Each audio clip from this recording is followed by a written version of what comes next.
Welcome to the CIO Show, where we interview tech executives and learn firsthand about their experiences and ideas on all topics related to tech, business, and innovation.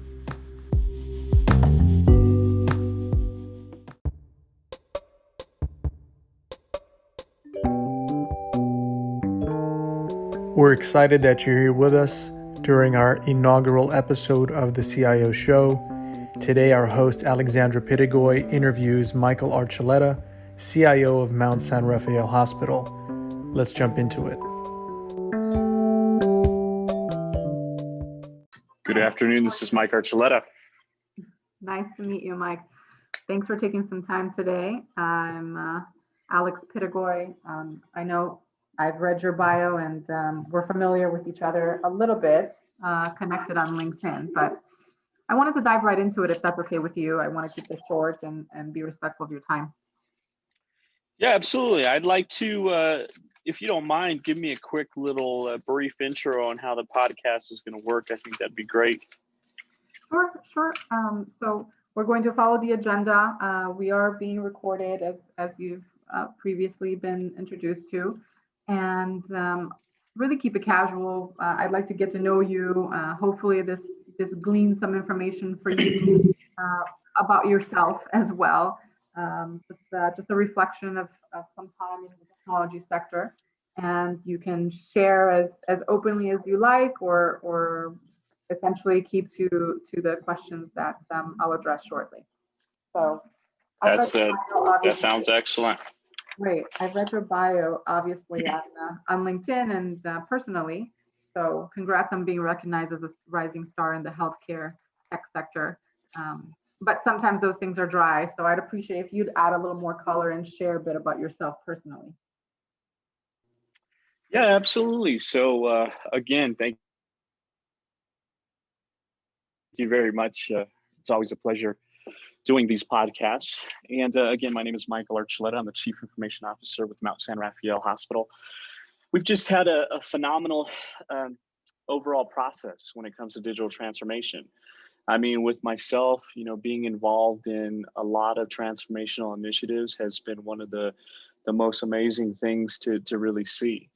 We've gone from being a non-focused technology organization to a fully innovative focus on IT as a core component to the overall organizational success type of organization. I think that's such a critical component. And myself, I've been honored with so many recognitions, from top 100 CIOs to know, to our facility being a 5-time Most Wired winner, which is a top national recognized healthcare IT award given to the top facilities making the most progress of health IT. There's been a lot of amazing things, but I also have amazing team members. I also have a lot of amazing business partners, and it really it takes all of us to really create these strong initiatives moving forward. Perfect. And could you share 2 notes of wisdom in your area of expertise? It could be healthcare IT specific, it can be technological or business professional. Yeah, absolutely. So this is what I always like saying, and this is my focus in 2021, because we know that the acceleration of digital transformation is here. Ladies and gentlemen, the acceleration of digital transformation is here. We know that. The problem has been, though, is that the healthcare industry has been one of those industries that have been behind the curve when it comes to technology advancements. How are we basically doing this?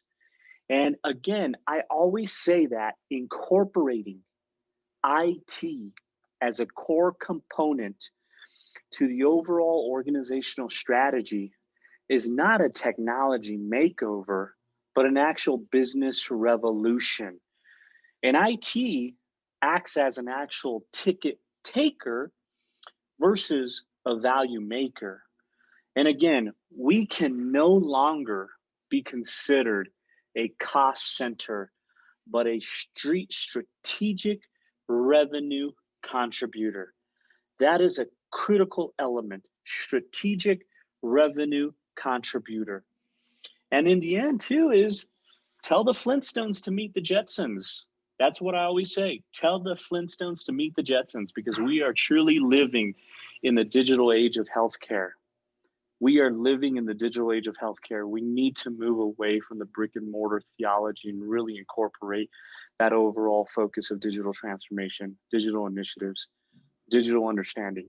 Hospitals and clinics are digital companies that deliver healthcare services. Those are critical elements. Very much agreed, especially in these recent times. Lots of major lessons learned, I think, globally.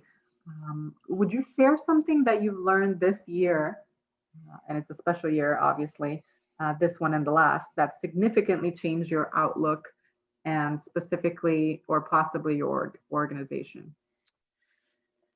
Yeah, absolutely. I mean, as I stated, the acceleration of digital transformation is definitely here. And we've seen the mass adoption of telecommunicating being one of the most explosive changes to really occur due to COVID-19.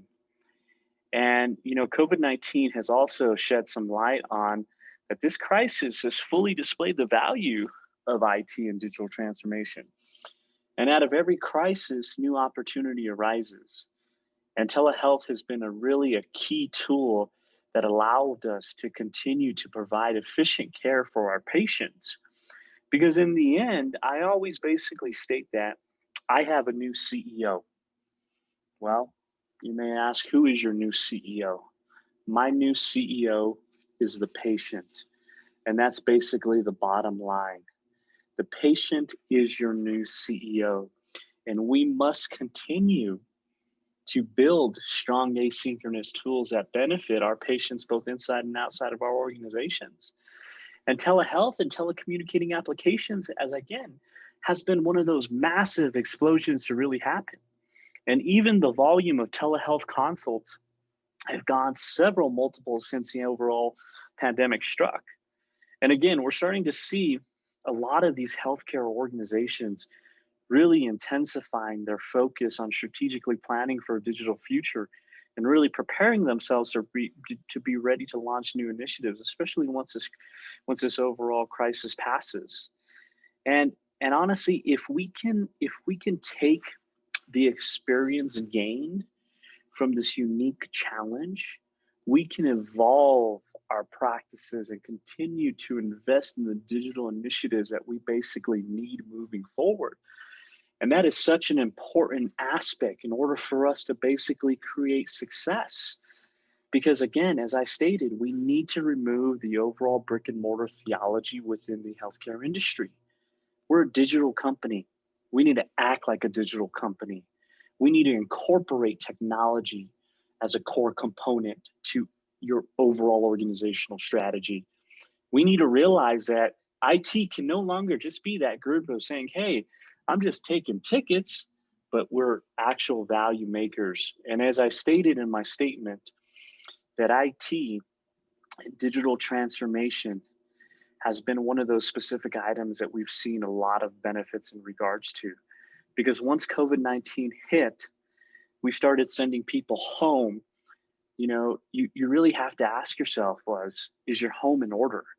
Did you have the foundation built to continue to create efficient and effective outcome with technology initiatives? So again, COVID-19 hit. We're sending people home. Do you have the technology to basically send people home? Do you have the cybersecurity initiatives to send people home securely and safely? Do you have the overall infrastructure in place to basically spin up the very first telehealth clinics? Is your home in order? And basically, we were very successful with our initiatives that we were basically able to accomplish because our home was in order. The foundation, the strong infrastructures that we basically built allowed us to seamlessly send our people home, to make sure we're keeping cybersecurity as a top initiative within our overall process. Incorporating two-factor authentication, incorporating strong VPN access between site to site. I mean, really incorporating that overall identification management process within our telehealth initiatives and really making sure that we have that strong infrastructure, that connectivity in place to allow us to basically continue to basically provide better efficient care for our patients. That's why I say continuing to build asynchronous tools that benefit patients both inside and outside of an organization is critical to your success. Absolutely. And I think everything's been accelerated by 2020. I'm glad to hear that you pivoted quite quickly because of your foundation in place. Now, without naming names, this is a curiosity question here. Is there a particular technology application and a technology IT process that's really saved your skin or your ability to sleep this past year? If you can share without brand names, whatever you can, I'd appreciate it. Absolutely. This is the problem when we're living the time we're living in now. We are living in the attacks of opportunity era. The attacks of opportunity. Even when COVID-19 was basically hitting, hacks, breaches were still continuing to basically happen to one of the most attacked sectors out there, which is the healthcare industry. That is becoming a major, major problem moving forward. And a lot of issues too is these organizations aren't really practicing their security hygiene, just like their overall hand washing hygiene. We really need to continue to focus on that. Healthcare organizations need to practice their security hygiene, just like hand washing, and continuing to incorporate cybersecurity as that core component. That is such a critical item in order for us to basically create success. And regardless of the size of the healthcare organization, IT readiness and strong cybersecurity hygiene will be essential for the healthcare industry to basically survive. I mean, we've seen some of the largest hacks out there. I mean, look at UHS, for example. Potentially the largest in US history, really targeting COVID and really showing that, ladies and gentlemen, the healthcare industry has a major problem, has a massive problem, and that is they do not incorporate cybersecurity as that top priority in creating outcomes. That is an actual issue too. And then when we look at some of these problems and we look at some of these attack sectors too, they're focusing a lot on medical devices.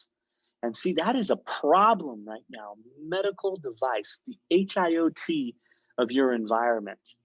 Because 83% of healthcare systems are still running on outdated software and unsupported operating systems, such as Windows 7 and Windows XP, which leaves a lot of the devices very vulnerable to hackers actively exploiting COVID-19. And today, 16% of imaging systems are at a 51% risk of getting hacked. And there is a 26% chance that 14% of patient monitoring tools will get attacked. And that 27% of medical devices are still running Windows XP or decommissioned versions of Linux OS. And the number of stolen medical records has really increased by 65%, which focuses and it impacts 40 million American lives. And this is what I always state too, and here's another word of wisdom. We need to remember that cybersecurity isn't just about data security. It is also a matter of life and death. And that is a critical element. And like myself, we were able to develop a very, very strong overall Hawkeye view within our environment, working with an innovative startup group that allowed us to basically see all of our medical devices in our environment, have an overall executive dashboard that shows all of the specific Internet of Things, all the specific issues, any type of high risks, medium risks, low risks. That was critical to our success because organizations need to have accurate numbers of HIOT devices that are connected to your overall network, which again leads to a more well-rounded understanding of the associated risk and gives you really more of that wholesome perspective of the environment within your overall cybersecurity strategy. And if you can successfully execute an intelligent security strategy, which I like to call the Hawkeye view of your environment, this will allow your organization to actively determine any openly exposed device which would assist in a planned development to ensure mitigation of the risk within your environment. And that is a critical component. Having that overall view, determining what needs to happen, seeing what you actually have. And as I stated, I gave you those numbers that 83% of healthcare systems are running still on outdated software. This is really scary because at times, this is an easy way of breaching your organization. And that's why when I speak to my board of directors, I basically look at three things. I look at FOR, meaning what would happen on a financial level if a breach happened? What would happen on an operational level if a breach happened? And what would happen on a reputational level if a breach happened? Those are critical components in basically continuing to sell the importance of what cybersecurity investments bring into your organization. That is important in order for us to have better night's rest, better ways of making sure that we're coming back into the office the next day, reducing breaches within the organization, creating successful outcomes, having that overall focus within your org. And feeling appreciated for it as well. Absolutely. It's a tough job, I know. Well, we've spoken about recent challenges, but if you could, would you also share the biggest challenge of your entire professional career? And with what takeaways would you say you were able to walk away? Absolutely. So I think we recently built a new facility within our organization. And this facility is absolutely amazing because we incorporated a lot of technology initiatives. And this is what I always say too, especially on a massive career standpoint, because you figure this is from brand new constructions to brand new innovations to brand new technology to brand new cybersecurity initiatives. But moving forward into 2021, capturing value from IT infrastructure innovation represents our only chance of meeting patient expectations and business demands, because we know that innovation is a critical part of the mandate for enterprise infrastructure functions. And that is such an important focus on innovating the logistics that it takes in order for innovation to happen, the logistics that it takes in order for an organization to operate efficiently and effectively. I mean, we design new cloud-based initiatives. We've designed new IDF locations. We incorporated more zero clients within our environment. Even just by adding virtualization efforts, we were able to basically reduce costs by 56%. 56%, which again really focuses and increases business productivity, operational efficiencies, and really enhances services while reducing operating expenses, was a critical component. We were utilizing technology to help reduce costs. We were utilizing technology to bring better outcomes to our patients. We were having telehealth, robotic visits. We were incorporating our overall executive dashboard, looking at the entire environment. We were incorporating digital nurse boards within our overall patient wings, incorporating specific data coming in from the electronic medical record system, going to the care boards, creating a better patient-centric initiative that really focuses on better patient care. We were putting in zero clients throughout the entire organization. We were adding in single sign-on and two-factor authentication. We were adding in strong initiatives. And again, this all coming together was an amazing thing. One of the most successful outcomes that I've done within my actual career. because of seeing how beautiful the new facility is, how efficient the new facility is, how secure the new facility is, was an amazing thing. And this is this is another word of wisdom I like to add to, is that the outcome of our new hospital renovation is about GSD. And people always ask me, Mike, you're very active on social media, and I always see you tagging hashtag GSD. What does that mean? I said, okay. I said, there's two types of people. There's people that lead by actions, and there's people that basically speak words. And that's a big difference. There's people that actually do it, and there's people that just talk it. You have to walk the walk and talk the talk. And the overall outcomes of the new hospital renovation was about getting shit done, GSD. Because in the end, make it hard to spot the general by working like a soldier, because good leaders lead by actions and not by words. And that's basically the bottom line and the overall success into the end of 2020, coming into 2021. Well, it sounds, as a prolific user of social media, you do both, so that's positive. As an inflection point, do you have a particular incredible moment or a realization that served as a career game changer insofar? And how do you feel that led to your success? And perhaps it happened right away, or perhaps it took some time. If you could share details around that, that would be great.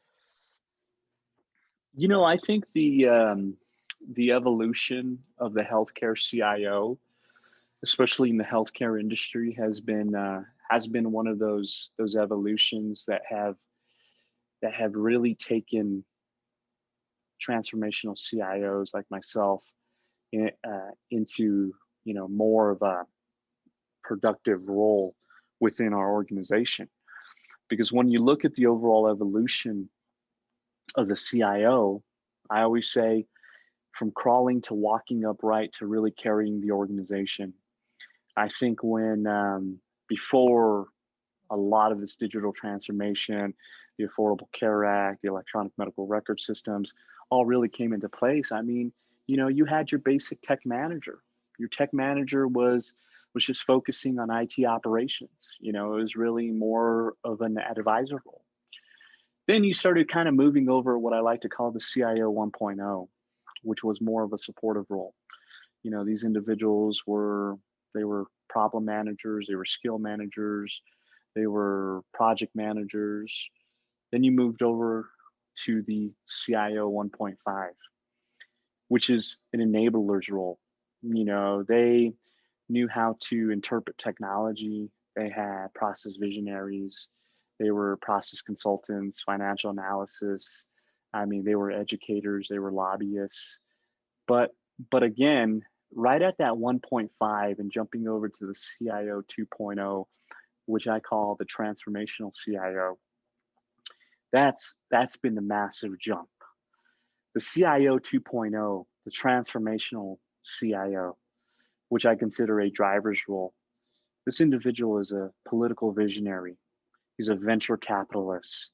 He's a customer service. He focuses on customer service initiatives. He's an innovator. He's an economist. He's a risk manager. He's a service broker.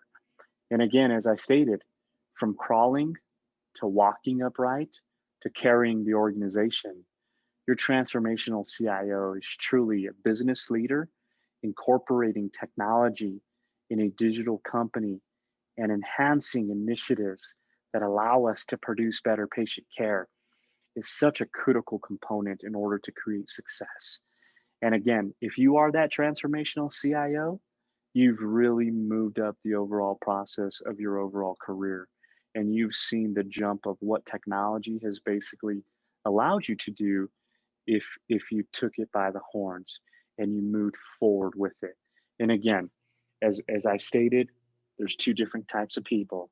There's your GSDers, and then there's your talkers. And to become that transformational CIO, you got to truly get shit done. And that's the bottom line. Thanks, Michael. And of course, career success is crucial and rewarding indeed. I am curious, though, what excites you personally during these sometimes limited, other times were quarantine days? Feel free to share how you've grown personally, ancillary to the career trajectory. Yeah, absolutely. I continue to learn. I think if we stop learning, then what do we have? Each day there is a new challenge or new opportunities again to continue learning.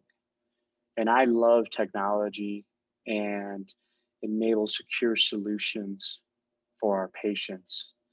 And that's such a critical component moving forward because I love learning, continuing to focus on different initiatives. I actually just did a master's class with Columbia University on digital transformation and cybersecurity. One of the two of the most important things out there right now. But again, it's about that including, that mentoring, that learning, that ability to want to continue to learn, that ability to think outside the box is such a critical component. And to have a seat at the table to bring your expressions, your details, that's really important moving forward. And it has been a phenomenal journey. It has been a crazy journey. And I am a Latinx, so there's really a Spanish word that I always include in my overall discussions.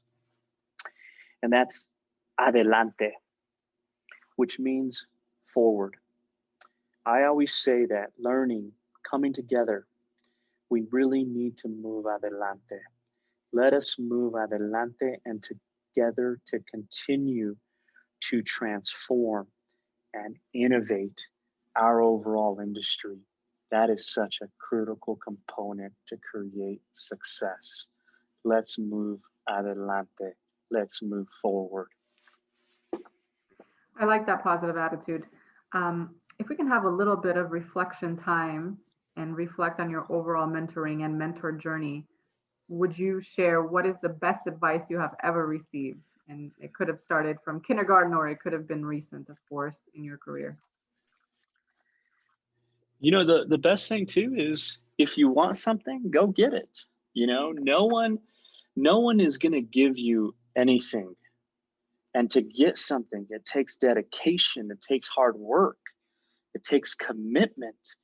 And this is what I always say too is don't be that CIO that just sits in front of your overall desk. Learn, get out there, be a go-getter, innovate, focus, transform.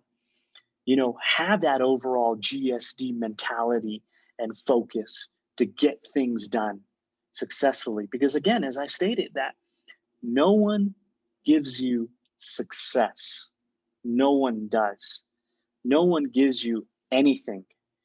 You have to work hard and you have to get it yourself. And that is why I always say I am part of the GSD community because we continue to GSD with every single thing we have. And we use that high motivation, that high energy to continue to create successful outcomes. And that's why we're still standing. That's why we're still a very innovative company. We've been recognized by many different organizations, and we've had highly recognized healthcare IT awards because they've recognized the strong push towards truly transforming our organization and the industry itself. Well, speaking of outcomes, we all get to where we are with a little help along the way. Could you share what mentor has recently impacted your life and how did that occur? I've had some phenomenal mentors in my life, and one of my mentors, his name is Ed Marks. My other mentor's name is Guillermo Diaz. Both two phenomenal CIOs. I mean, one being a phenomenal CIO on the healthcare side, and one being a phenomenal CIO on the big tech side. Guillermo was the first Hispanic CIO for Cisco Systems, which is, everyone knows who Cisco is. He's been an inspiration to myself on really moving forward, changing the industry, bringing the ideas in place and seeing more Latinx really come up to these overall STEM programs, which I think is extremely critical. And Ed has been one of those phenomenal individuals. I mean, he's a writer, he's a blogger, he comes out with interviews. He was a CIO for Cleveland Clinic. I mean, phenomenal individual, very inspirational. And I think you really need those type of individuals in your corner to really look up to really see these are two phenomenal people that have really, that you would really love to model after, really love to mimic after as well. So I've been very fortunate to be acquaintance with them and to call them friends as well. And I say every individual coming up the ranks, high focus, high energy, GSD mentality needs a strong mentor in place, because in the end, this is a very challenging industry. This is a very challenging position. It's a very exhausting position too. So you have to learn how to have specific balance within work and home life too, which is extremely critical. And having those mentors in place that have that experience.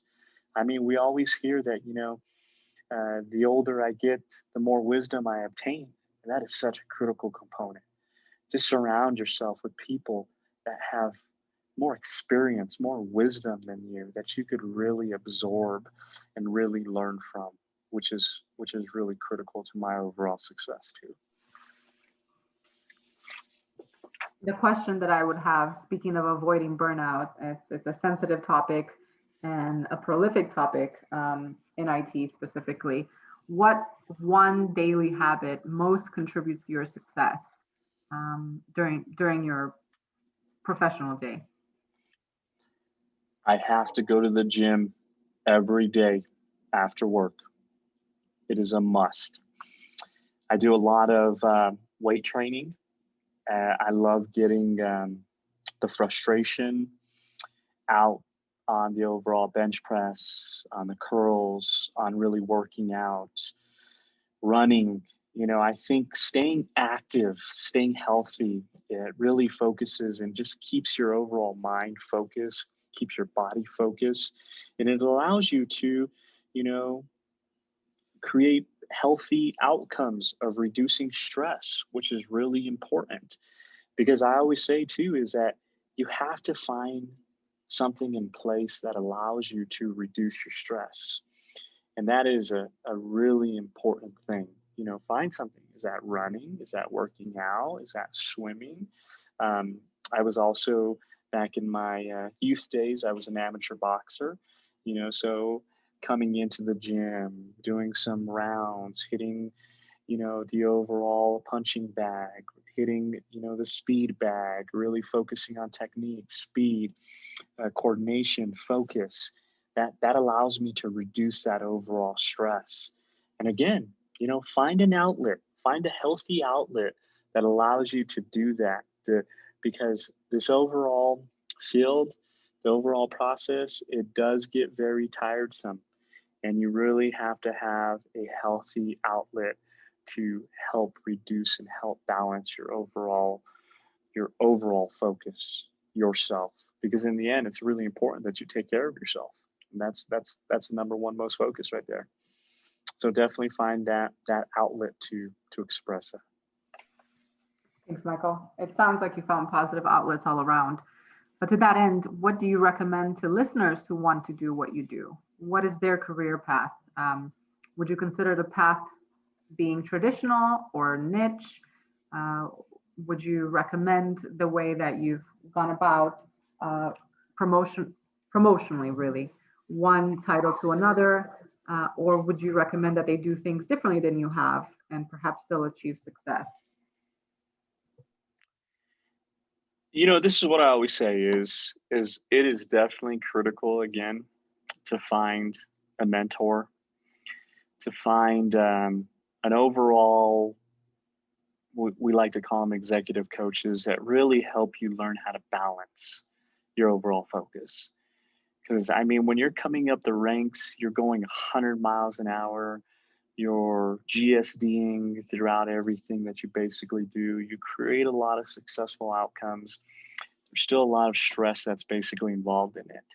You really have to learn how to balance your home and your professional life. And again, that was very difficult for me because I always had that mentality of GSDing through day one, and coming up the overall ranks, which was really important to my focus. Because I was one of those kids that I grew up in the projects in government assistance home as a kid. I was the first one to graduate college in my family.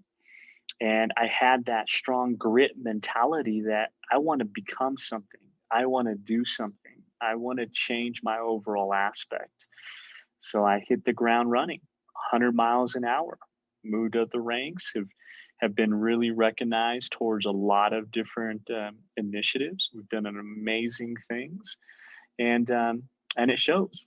And as I always state, is I've been that leader that says, I am the leader that leads by actions and not words. I'm in the trenches with my overall people. I'm one of those individuals that say that make it hard to spot the actual general by truly working like an actual soldier. That's what really brings a big difference to your overall aspect. But again, if I could do something a little bit more efficient and effective, that would be a little bit more of that home and work balance, which is extremely critical. And now, since I've aged, gotten a little older, and I've really learned the importance of doing that. So again, if anyone's listening, learn to focus home and your professional life, because that is a critical component to being very successful moving forward. And to that end, for life balance or career progression, what website, application, or even a business tool would you recommend to our listeners? Yeah, absolutely. So there's a lot of different type of groups out there that would help with professional initiatives. Look for a membership group that focus that you're working on. What specific industry are you working on? For example, the healthcare industry. We have a phenomenal membership program with the College of Healthcare Information Management Executives. Chime is one of those amazing groups that focuses on career improvements, allows you to do mentoring, allows you to do overall educational processes, keeps you updated and going in the overall healthcare sector itself. It puts you with your peers and your colleagues to learn from one another. So again, go and look for an outlet that is focused on that industry. And again, Chime has been one of those amazing organizations to myself, to many thousands of people out there too, that have had success with that group, from mentoring to speaking to peer-to-peer to forums to college lives to educational sessions. They also have the CIO, which is a certification for a healthcare CIO to basically pursue. So there's a lot of awesome opportunities out there, but definitely do get recognized towards those specific type of industries that really help develop yourself, which is really important. Thank you, Michael. And what would you do if you had to go back in time and entirely switch careers? That's really it's really a hard thing to say, because I'm one of those individuals that loves GSDing. And I might have been involved in a lot more startup initiatives if the times were changed a little. But again, as CIO and as advisory board members to many phenomenal healthcare startups, from cybersecurity to analytics to artificial intelligence, I've had the opportunity to really just be involved in multiple items. And I think, if things would have changed, I would have definitely been focused on something technology wise, because it's always been a passion of mine, and I always will continue to have that passion. And the healthcare industry has been one of those items that you're truly making a difference. You're truly improving the most important thing, and that's patient care. And that's how has always been my number one goal. How do I continue to improve patient care with the utilization of technology?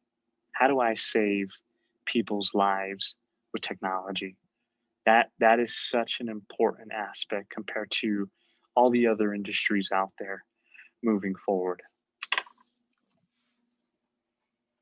Thank you, Michael. You're doing very important work, and thank you so much for your time again today. Could we wrap up with your final note of wisdom and the best way that listeners can stay in touch with you?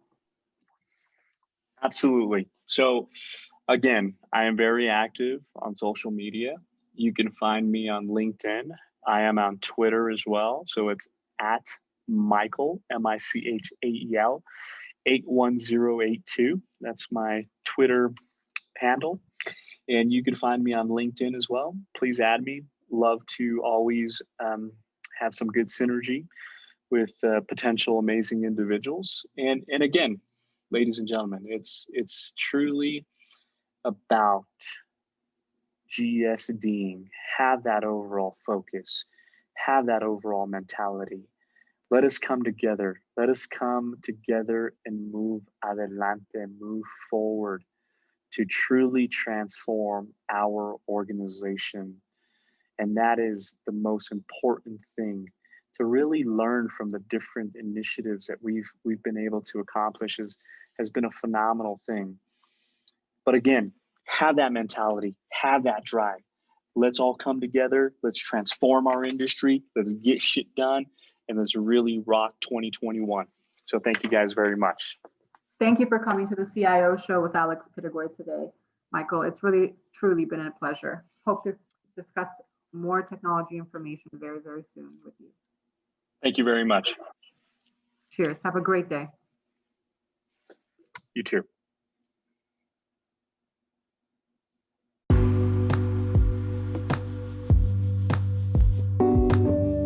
Thanks for joining us for this episode of CIO Show. For more info on what we're up to, visit us at cioshow.com.